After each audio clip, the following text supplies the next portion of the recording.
Hello, it's Fiona here in my studio. If we haven't met before, welcome. I'm going to do a short video today of a demonstration of drawing a rose. So I've been out in the garden, I've picked a fresh rose and I'm working on a composition in this video, and I shall share with you lots of hints and tips of how to draw, how to gain some confidence with colour and observation, and I hope you enjoy it. So let's get straight into the video. So I'm just deciding on a setup, and I've got this lovely circular mirror that I thought would be good to, I had this vision of a rose lying on it and then capturing the reflections as well, but I'm not sure whether to include the pewter jug and also working on a background, whether I have a darker background than the grey wall.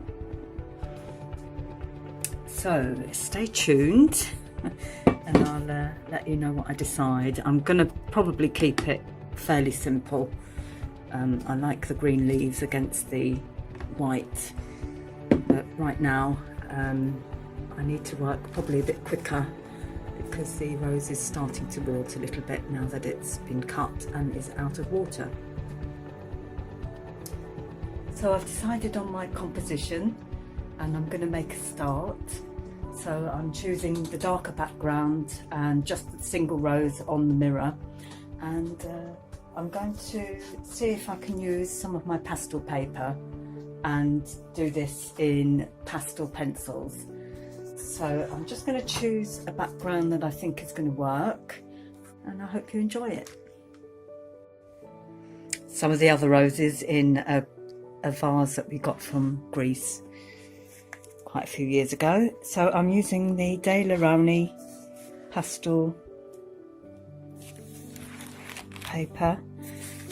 I've had quite a lot of used pages in here, so you're getting a little mini tour as well.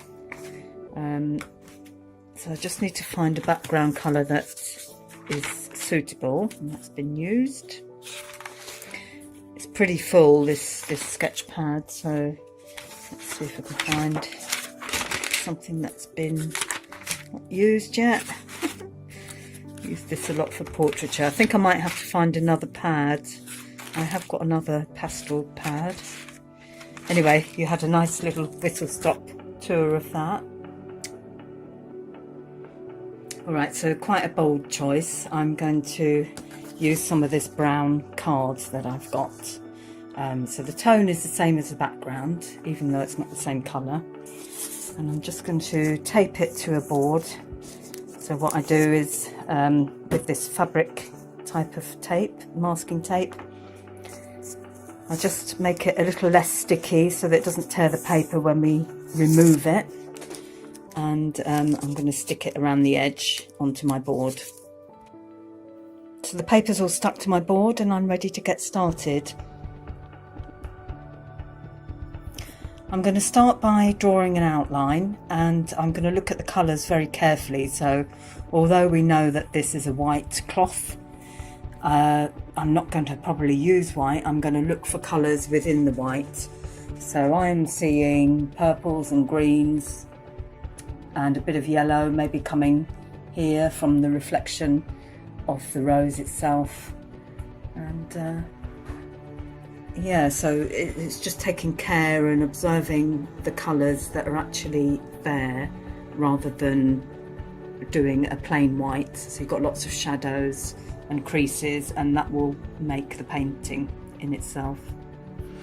And I have to say, the scent of the roses is incredible. It's lovely at the moment. Sunlight's out, so I'm working in daylight.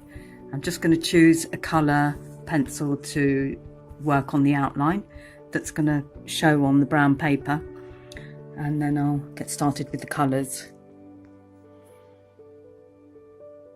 I'm using Derwent pastel pencils, and this is deep cadmium, so this is a kind of yellow colour, and I think I'm going to sharpen them a little bit as well so I can work with them nicely.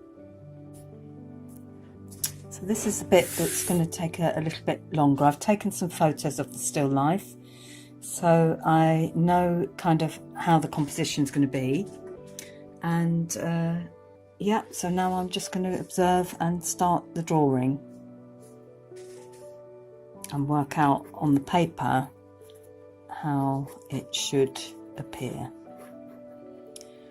So I'm observing and looking at the shapes that I can see, and I'll look at the negative shapes as well, see the shape that that's making, and trying to get the angle the same for this.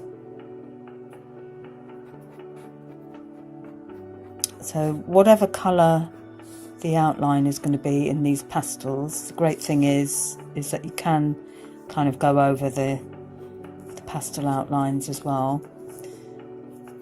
When I work on pieces, I like to keep everything to the same level, so working at the same rate on each part of the painting. So in other words, I won't go ahead and draw the head of the rose in completeness with all the shadows and everything before I've done the rest of the composition, and each part of it will take its form in at the same rate, and that is so that you can compare tones and values in the painting, and also that you don't spoil a perfectly good one area of the painting with a poor standard on another area of the painting, if you get what I mean. So you might have a perfect rose head and then you ruin it because the leaves aren't quite right or something like that. The rest of the painting is not up to the same quality. So that's another reason not to go full flow into a great lot of detail when you're doing a painting. So here, in this bit here, there's a few reflections coming into the scheme. So I've got the bottom of the rose there that I've drawn, and then also you've got some reflection showing. So to make that work, I've got to give the rose some kind of weight, that it's actually laid down on the surface. But I will get to that. Hopefully I'll remember that that's a reflection that I'm drawing when I come back to do the rest of it. So I'm just going to carry on. Okay, continuing on. So I'm going to do the outline of the mirror now.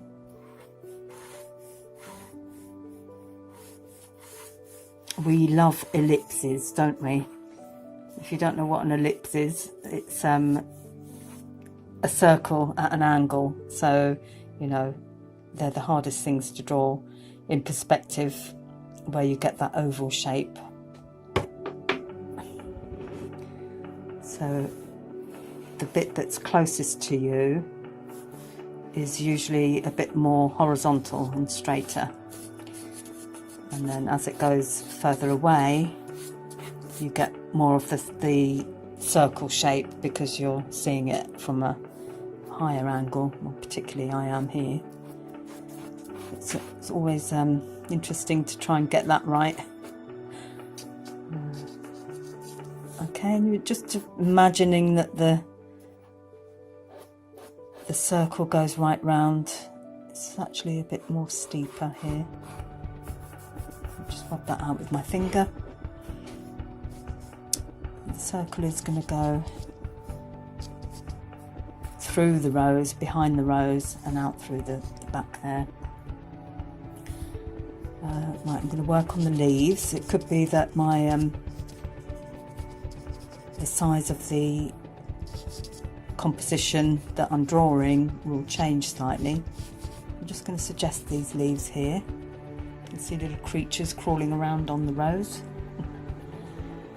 And there's the stem. Yes, it's all in yellow, but that's fine. It's so that I can see what I'm doing. I'm just going to check the angle of that stem. So ideally I should be arm's length away. So that's the kind of angle. It's actually going up slightly to the right. So I'll try and get that in my picture as well, rather than it going down, which I am at the moment. So it starts about the middle of here, in actual fact, and then goes up I'm just trying to remember that angle that I did here.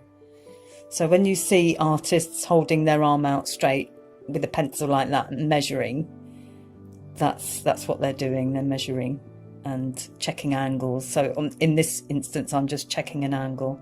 I could do a measurement from the bottom of the flower head petals to the start of that cluster of leaves there. What I've done from my point of view, I'm finding it. So I've shut one eye, and then I've taken it from that part of the leaf there and put my thumb to where the leaves start on the stem. And if I was doing life size, I'm not sure, or sight size, then I could do that from the middle of the leaf here, and where my thumbnail is, that's where the cluster of leaves would be, roughly there. And I'm doing this by sight. I'm not sitting far enough from my board really to do the measurements, so this is all by eye, and this will give it a more freer, more natural look, funnily enough, even if it's not completely accurate. So I'm just comparing the size of the leaf with the head of the flower and how it is in reality. Zoom in. Just by eye again. So I'm happy with that. It's maybe a little bit big, but the angle going from the tip of the rose to the tip of the leaf is looking fine to me. So this is the stem, and I'll come to the reflection in a minute. I don't want to do too much to confuse me when I come to adding colour. So as I say, I'm not going to be tempted into drawing all the detail of the rose just yet, until I get the rest of the drawing and the whole composition in place.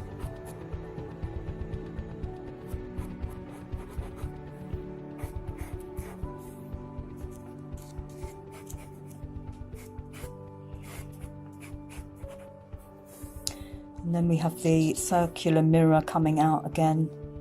In between there's a bit of a shape here I'll try and get. So again, we've got the perspective of the leaves, so the viewpoint. When we get that right, that's when we start to get the representation correct. So as you can see, my initial ellipse is coming out a little bit further than I initially drew it. So let's get that sorted. If I draw the reflections in, that might help size it. So we've got the reflection here. I'm going to do it slightly lighter so that I know that that's what I'm doing when I come back to it. And actually, the ellipse, edge of the mirror is finishing there. That's going to help me with my measurement.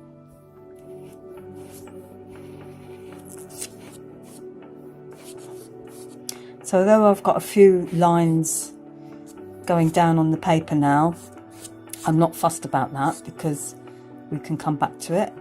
Like I always say, we can come back to fixing that later on, or covering it.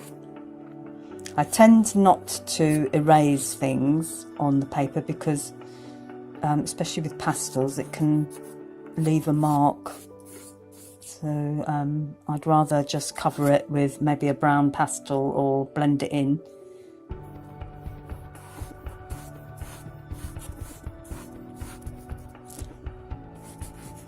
And some of the pastel papers that we use have got some kind of ground on them. They've been prepared so that they can keep the pastel, and when you start rubbing that away, you can see a patch and you can't kind of get rid of that, and sometimes it's harder to draw over with the pastels as well.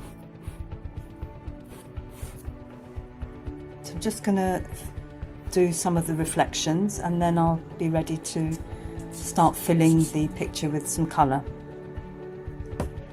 I have to say, I'm glad I kept it simple, because it's a little bit more complicated than it looks at first, with all these reflections of leaves. So what I'm doing here is I'm just looking at the negative shapes again and how close each leaf touches or is almost touching, and that's going to help me plan it out and draw it. So on the camera's viewpoint, these leaves here, and just looking at that with measuring by eye as I draw it down. I'll just zoom back out. So that's that area here. And again, I'm just observing the reflections of the leaf and the edge of the mirror and kind of measuring that by eye as well. A little bit higher up so that that distance there.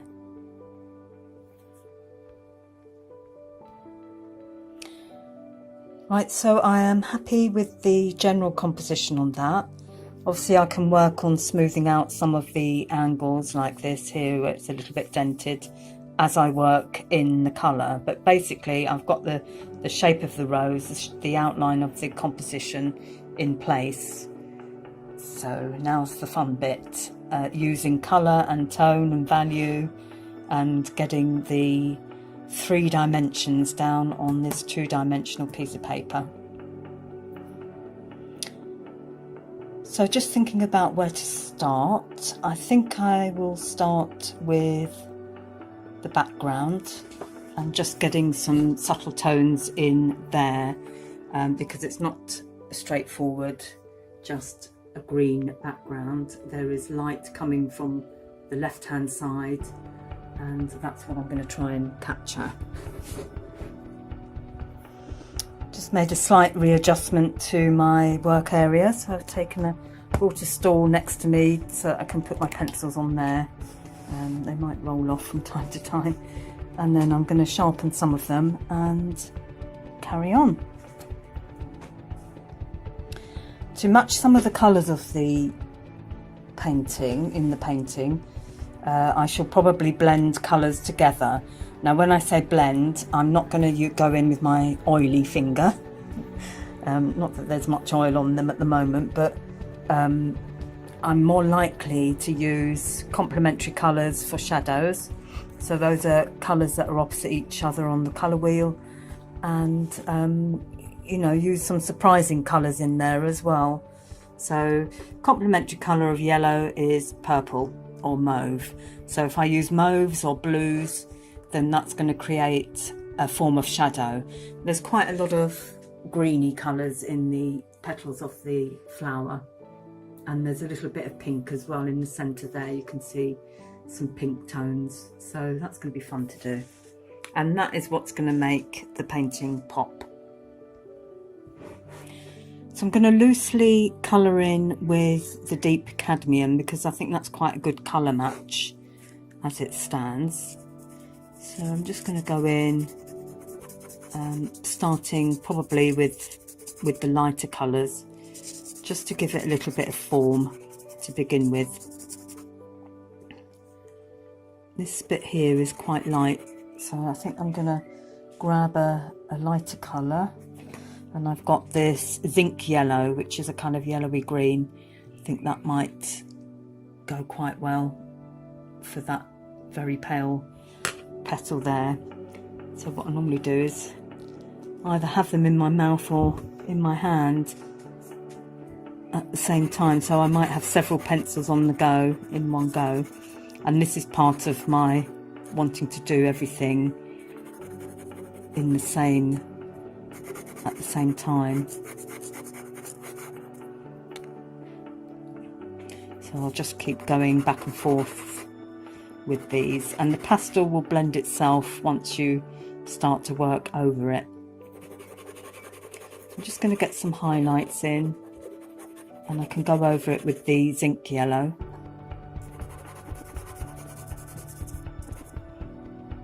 You can use some of the brown paper as a background as well. I'm just swapping to the other zinc yellow. This piece here looks kind of yellowy green. It's almost translucent. sorry if you're not keen on this sound. These are chalky pastels, pastel pencils. I find them nice to use.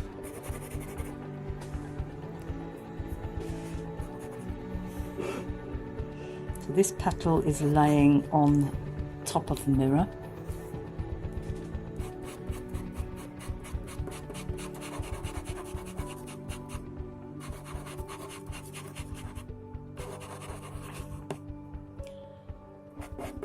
So I'm just going to suggest the forms of the leaves, the petals rather, here.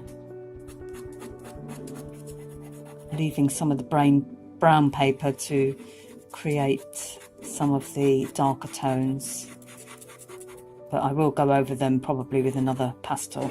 And I'll probably aim to work from the left hand side to the right hand side because I'm right handed. I don't want to smudge the painting as I work. And although I'm drawing, we do call it a painting, so once it's all finished it'll be a pastel painting.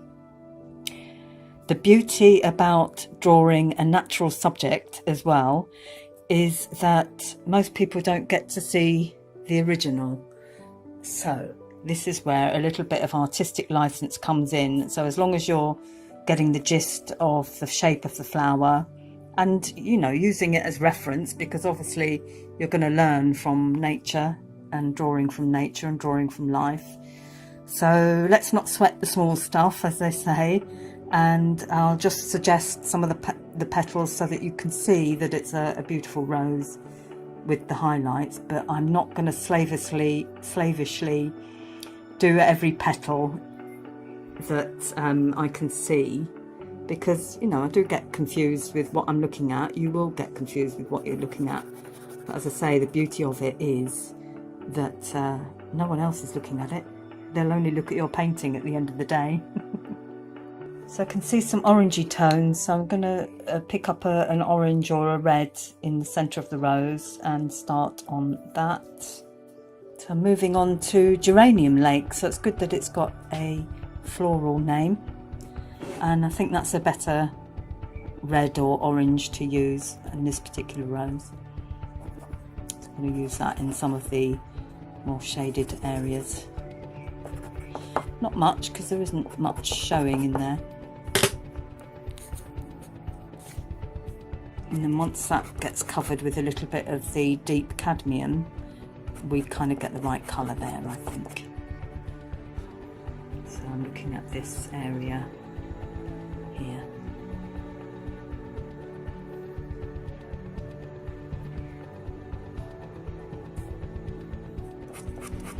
Again, we've got the greenish tones coming through as well.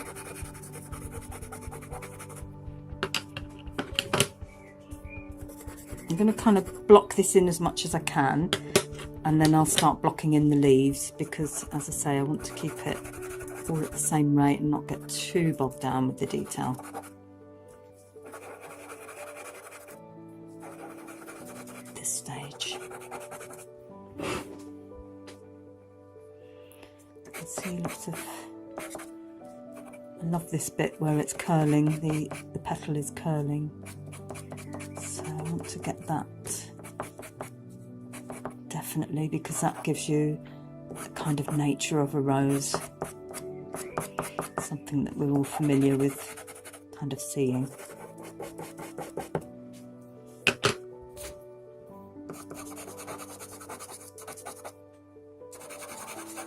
I'm going to start to work a little bit quicker, and I'll cut back to as I progress. So this is the fun bit where we're trying to get the greens. Most artists will tell you that green is a really difficult colour to match in nature. So I've got a variety of greens in my hand here, and I'm just experimenting with them to get the tones. So we've got a silvery tone coming through on one of the leaves that's hitting the light there. So it's quite a silvery grey colour, even lilac maybe. But anyway, I'm choosing, I've got an olive green, I've got a pale. See, this is what happens, I end up with a handful of pencils. The great thing about the pastels is that they're ready made, you know. So I've got a number of greens. Emerald green is obviously very bright, but actually once it's blended with some of the other greens, it's not as leery as you might think it might be. I've got May green, so that's very appropriate this time of year. So that's obviously quite a nice bright spring green. And I've got olive green, which is obviously quite a popular choice in my palette because it's a lot smaller than many of the other pastels in my kit, and they've all bought at the same time. So this is obviously one that I use and works well for leaves and foliage. I have also used Hooker's green. Oops. Hooker's green. That's quite a bright green. I think it's gone back into the no, that's quite good. So again, I'm just gonna try and block it in, and I'll use the background colour to suggest some of the folds and veins in the leaves. So almost using it as a highlight colour. There is quite a deep green in the leaves, and the outline of the leaves as well is slightly orangey, and so this colour is almost right for what's showing there. And I'm undecided at the moment whether to green up the background or leave it brown. I'll see how it goes as I get a bit further on with the rest of the drawing or painting. Should be. So I'm going to go in with a bit of olive.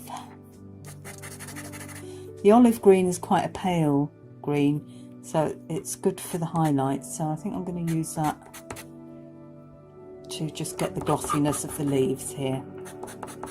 Again, I'm just suggesting it at the moment.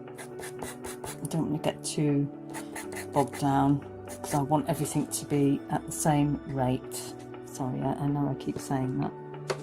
I'll try emerald green. There isn't much emerald green. That's quite a bright, yeah, that's a good one for a highlight. So I'll put that back and come back to the Hooker's green, which is the right kind of green. I might add a little bit of dark blue or something on top of these leaves just to get the value right, or the hue right, because it is actually quite a dark one. And looking at my pencils, I'm grabbing the Prussian blue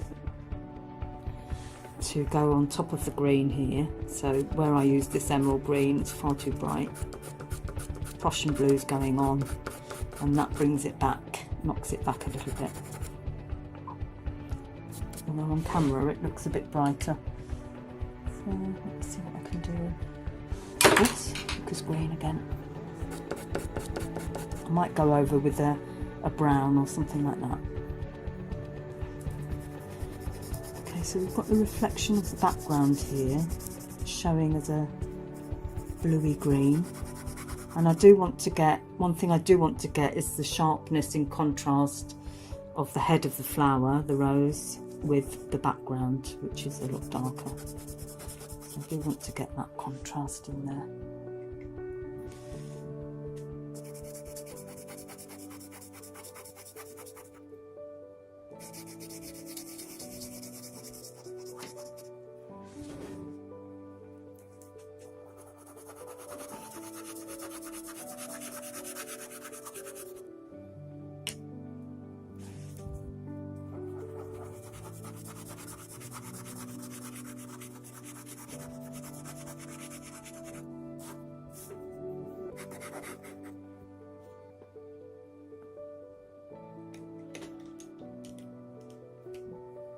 Thinking to knock this back a little bit. I don't want black, not just at the moment. So burnt, can't even see what that says anymore. Burnt, does anyone know? Oh, now I've really done it. Burnt something, and again another popular pencil in my kit. It's a lot shorter than some of the other ones. So this is a reddish brown. Again, on the brown paper it actually comes out as a highlight, and I am blending a little bit for the reflections here. I think that gives a nice touch. I'm going to go in with blue. Just going to try and get something down so that I can work on it. So I need to get everything to the same level. This is a reflection of one of the upper leaves. I'm going to start working a bit quicker. So I guess from experience I work quite quickly, and because I'm familiar with my pastel pencils, I can work quite quickly with confidence, and I'm not worried about making a mistake, or you know, that I won't be able to fix something if it looks really bad. And that's the beauty of experience and actually getting down and doing stuff. Okay, another popular colour is coming out. This has got to be the shortest, Spectrum Blue, and I use this a lot for highlights, and it saves sort of using it using white. So where you think you see a white highlight, usually the Spectrum Blue, especially on these darker backgrounds, is a good one to use.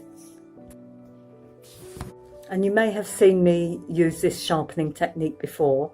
So I've got a scalpel, not a very good scalpel actually, and my blunt pencil, and what we do is we position your thumb, so your thumb is going to push the scalpel along in a controlled manner, and just shave the wood around the tip of the pencil, and then you can go in and finish it off to a point when you've got more of the lead exposed.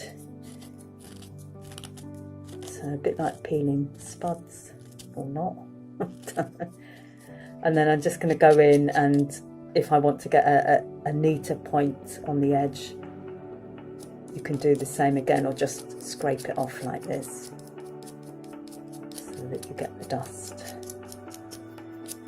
But that should be good enough for me to work with. My newly sharpened burnt 9, whatever it is. I can get in and, you know, I'm placing the pencil where I think I'm placing it, rather than it turning up somewhere else. Again, this is still a bit bright. I'd rather use this as a highlight, I think. So after all of that, that's going back in, and I'll come back with the umber.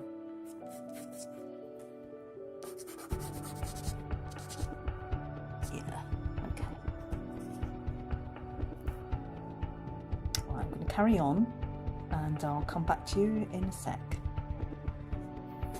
Okay, so it's still a bit rough and ready. Getting the focus on here.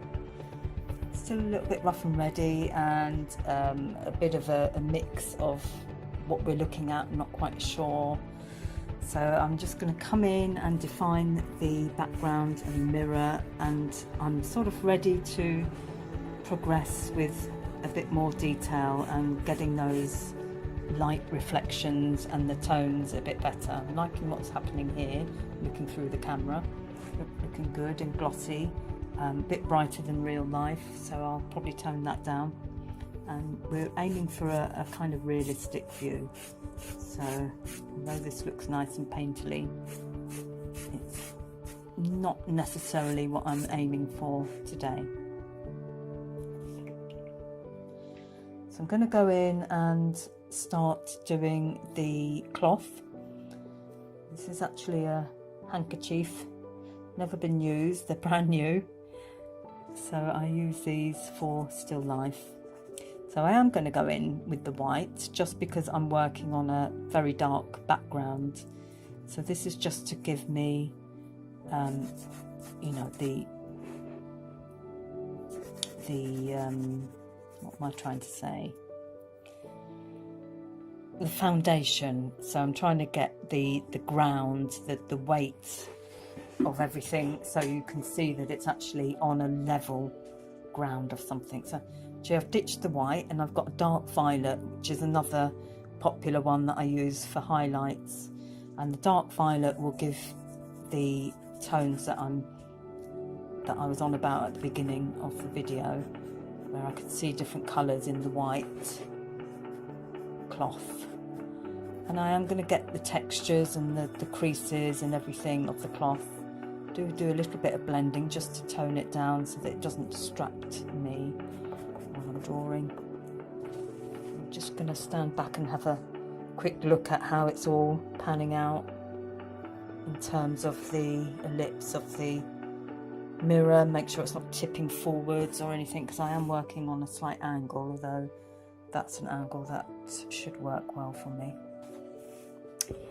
So I hope you can see it all coming together and how I work. I'm giving away quite a lot of secrets, so I hope you appreciate this. And I can see some green tones in the cloth, so I'm going to add a little bit of green here where I'm leaving it a bit more blank. Just coming into the edge here, where we have got it coming over the edge. So we do have a clear edge. You can see the folds as well. I like that. I'll probably get those in. So I'm drawing, I'm continuing to observe, and I'm just retraining this ellipse here to make it a little more,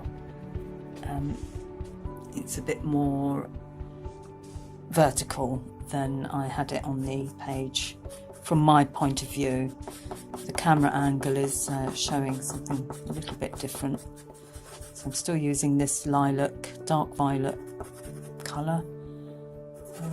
I will work other colours into it as well, so just trying to get that down and tidied up. So the curve is steeper here and shallower as it comes closer.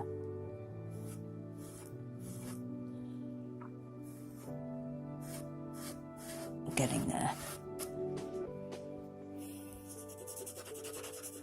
And I can't wait to go in with a bit more detail and finish the rows off so that it doesn't look quite so colour by numbers.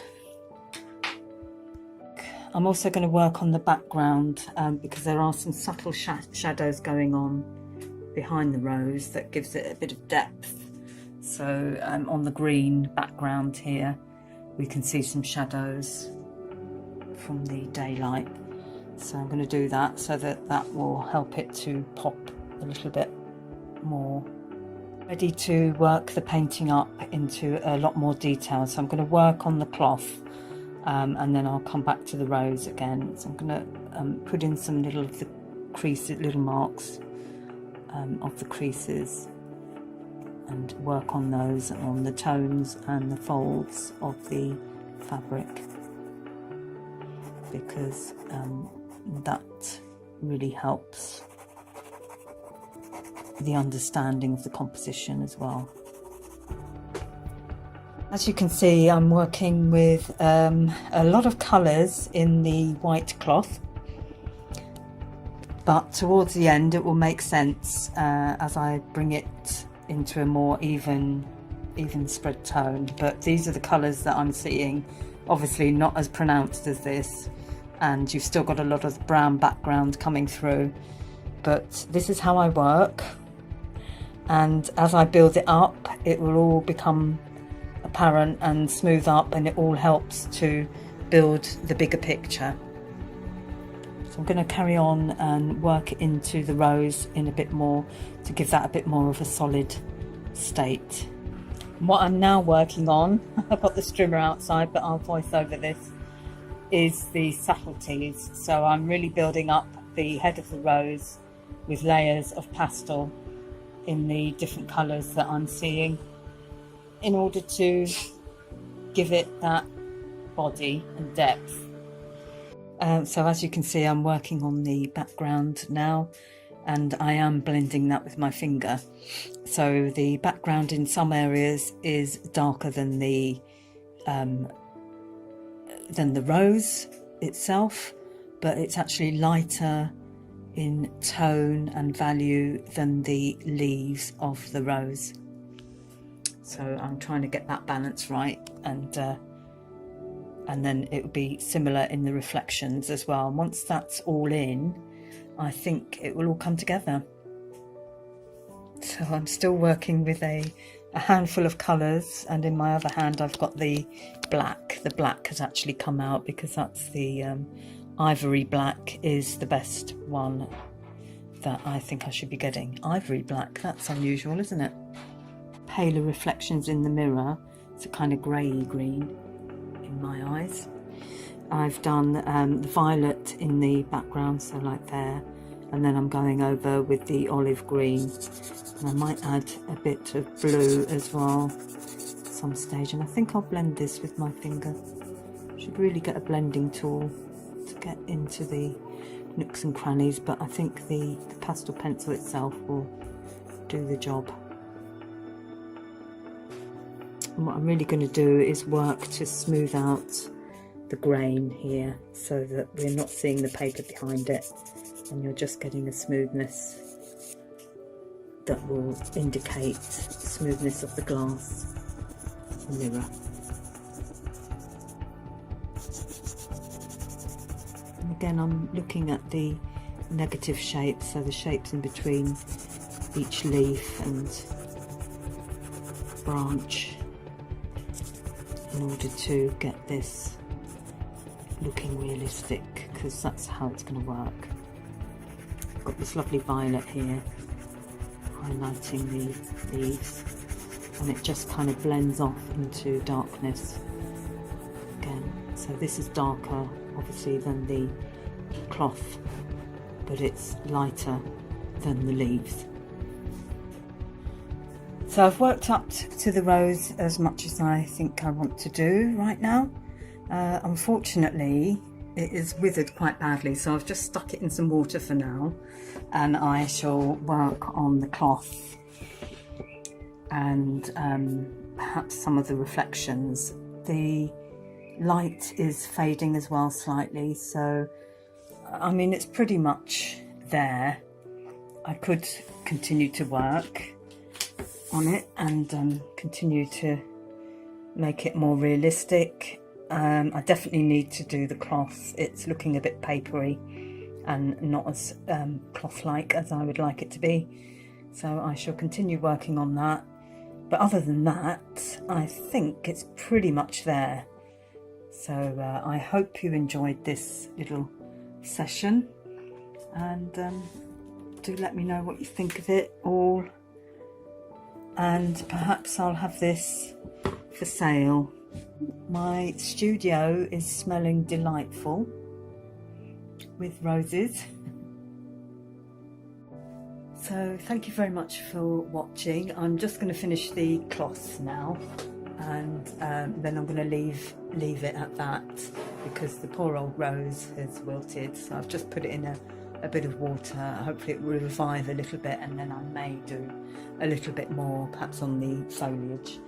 But I'm going to work on the cloth and making that more cloth-like and less papery looking, and that's it. But thank you very much for watching. I hope you enjoyed that in real time, or almost real time, apart from the times when I stopped to draw. But this is how long these sort of things take, and I could take it further, but I think I'm really pleased with how it's turned out for a pastel painting.